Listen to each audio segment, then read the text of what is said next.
Welcome back, guys, for the final episode of the 3 series on client engagement to help you bring more bookings. In this last part, we'll talk about post-session communication with your clients. One of the things that many clients inquire about after sessions is where their photos are going to be ready.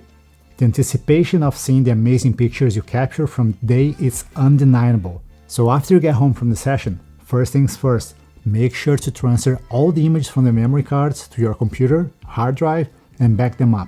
That's priority number 1. Once that's done, it's time to email your client. When crafting the first post-session email, it's essential to make them feel special by complimenting the amazing family they have and the great time you had capturing their stories. This step should come before anything else. Trust me, they will love it. Next, remind them about the waiting time for their photos and how they will receive the images for download once they are ready. By the way, you should have informed them about the waiting time in your initial emails as well, so make sure you keep your word on that delivery date. Here's a quick tip, guys. Always tell your clients it might take longer than actually does. Why, Rafa? Well, it gives you some breathing room.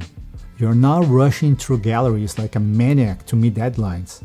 Plus, your clients will love getting their pictures sooner than expected, easing their wait. I mean, who doesn't love an early surprise, right? So adding a bit of extra time to your delivery estimates, definitely a smart move, don't you agree? Alright, next up in the same email, don't forget to drop them a gentle reminder about any remaining balance, if there is one, and how they can settle it up. I like to add in that email because I don't need to feel comfortable about having to call them or send an email just to charge the remaining balance. And guys, all these emails, you can create templates in your email provider, for example. I create all these templates that is pretty much all the communication that I have with clients. So everything there is automated. I might need to change a few things, for example, dates that they requested, but at least you don't spend hours and hours crafting an email from scratch. So we have all these options, and I create it as a signature. So instead of copy and pasting from notes or anything like that, so when you create an email, you can just add that signature and it brings everything there. I even copied the subject in there because then it's easy just to copy and cut and paste in a subject line. So it's pretty easy, guys. So this is the way that I use that. It's free. I know that it's not the best way, but it's one way that for free, why not? Also, there's apps like Unscripted app, which does all these kind of communication as well. You can also have bookings, contracts in there. I'll share, like, this is more complex. There's so much things inside of that app that I'm probably gonna do like an episode just on that app because it's amazing app.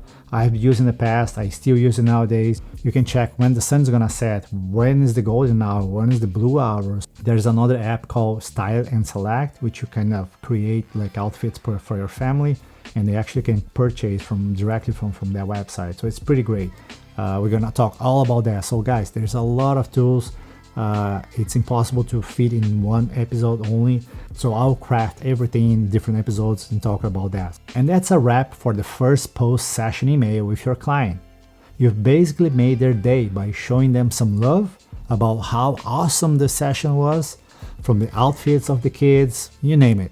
Plus, you set their expectations straight about when their photo gallery will be done, so they won't be bugging you with, Rafa, where are my photos? Okay, now that you put their minds at ease with the first post-session email, it's time to dive into editing their photos without any distractions. You might even throw a sneak peek their way to ease their anxiety and stop them from biting their nails while they're anxiously waiting for the full gallery. Once you polish up and finish their gallery, it's time for the big reveal. There are different approaches to this, depending on how you choose to present their gallery. Some photographers simply send an email with the link to download the images. Others, like myself, use third-party services such as Pass Gallery or Pixset. That's how I say Pixieset. Yeah, anyway, I don't use Pixieset, but I use Pass. I strongly recommend using this third-party service. While they might involve some costs, but think as an investment.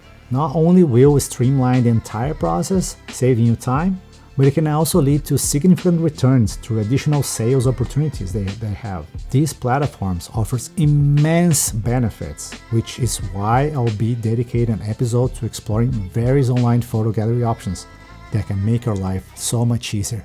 Trust me, it is a win-win.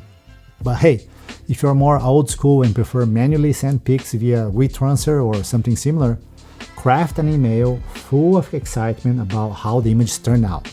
And don't forget to ask them to share their pictures on social media. After all, that's some free exposure for you. Right there. But remember, this isn't the end of the road. Keep the communication flowing and invite them back for another round next year. Now that you have established a network with them, keep them hooked with newsletters or promotions and last-minute calls. The important thing is to stay on their radar, so when they're ready for those update photos, they won't be calling Ghostbusters. They'll be calling you. Thanks a bunch, guys. Putting together those 3 episodes was something, I won't lie. But seeing them out there now, there's a win, and I hope helps you crushing the next time you embrace these tips. Take care. Stay on their radar, so when they're ready for those update photos, they remember you as a superhero of family snapshots. They don't buy a selfie stick instead of hire you. They come to you quicker than a kid to an ice cream truck. They come running to you faster than a cat chasing a lazy pointer. Oh my god, those are terrible.